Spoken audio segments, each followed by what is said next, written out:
Kinabukasan ay binili na nga po kaagad namin yung mga bariyang naipon. At dahil marami nga po dyan pa-promo, kaya marami din talaga akong nakuha. Habang binabayad nga namin yung mga bariyang naipon ko, Marites, meron nga pong mga hindi pwede nang ibayad. Kagaya ng ganitong mga itsura ay binabalik nga po sa amin tapos pinapalitan. Mga 2 perasong 5 piso at saka 1 piso nga po yung ibinalik sa amin. Kaya sabi ko nga kay Sia na wag na ngang tumanggap ng mga ganong klaseng bariya, yung lumang-luma na or di kaya hindi na makita yung numero. Kaya ayan, pinagkakasya na nga ni Jowa dyan sa motor yung aming mga napamili. Talaga na ito yung binili namin ni Jowa na motor para naman nga po marami kaming mapaglagyan.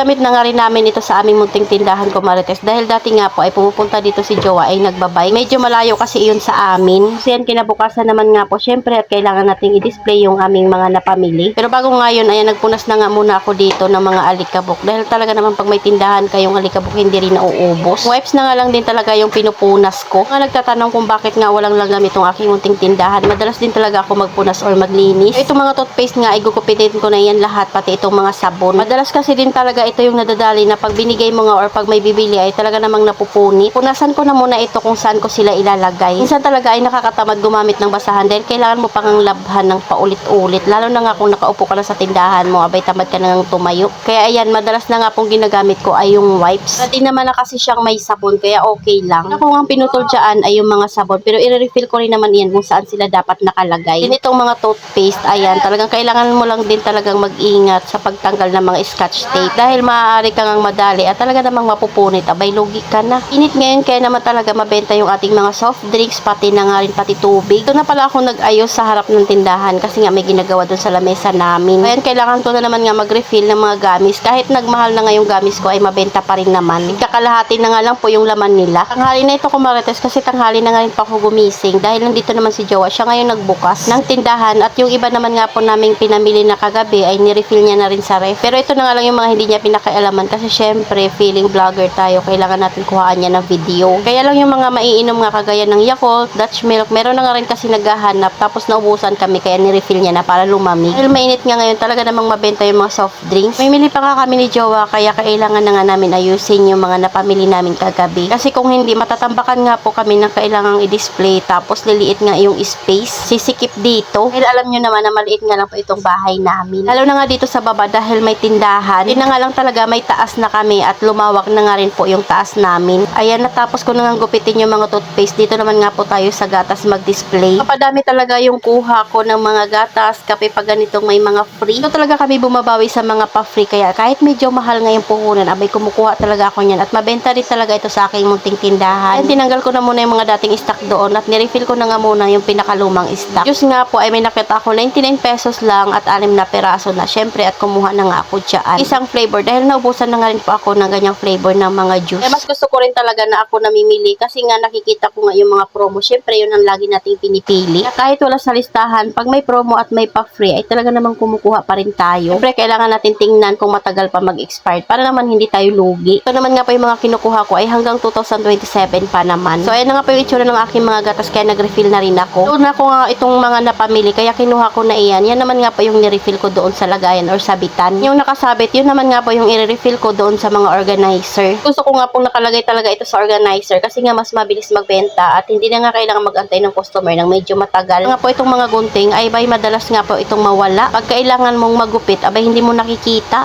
So syempre hindi naman kaagad natin matatapos yan lahat ko, Marites, dahil tanghalian na rin. Kaya bukas na naman nga po yung iba nating pagre-refill. Kaya lang muna ko, Marites, salamat sa panonood. Follow for more. God bless us at sana i-share nyo na nga rin po itong aking video.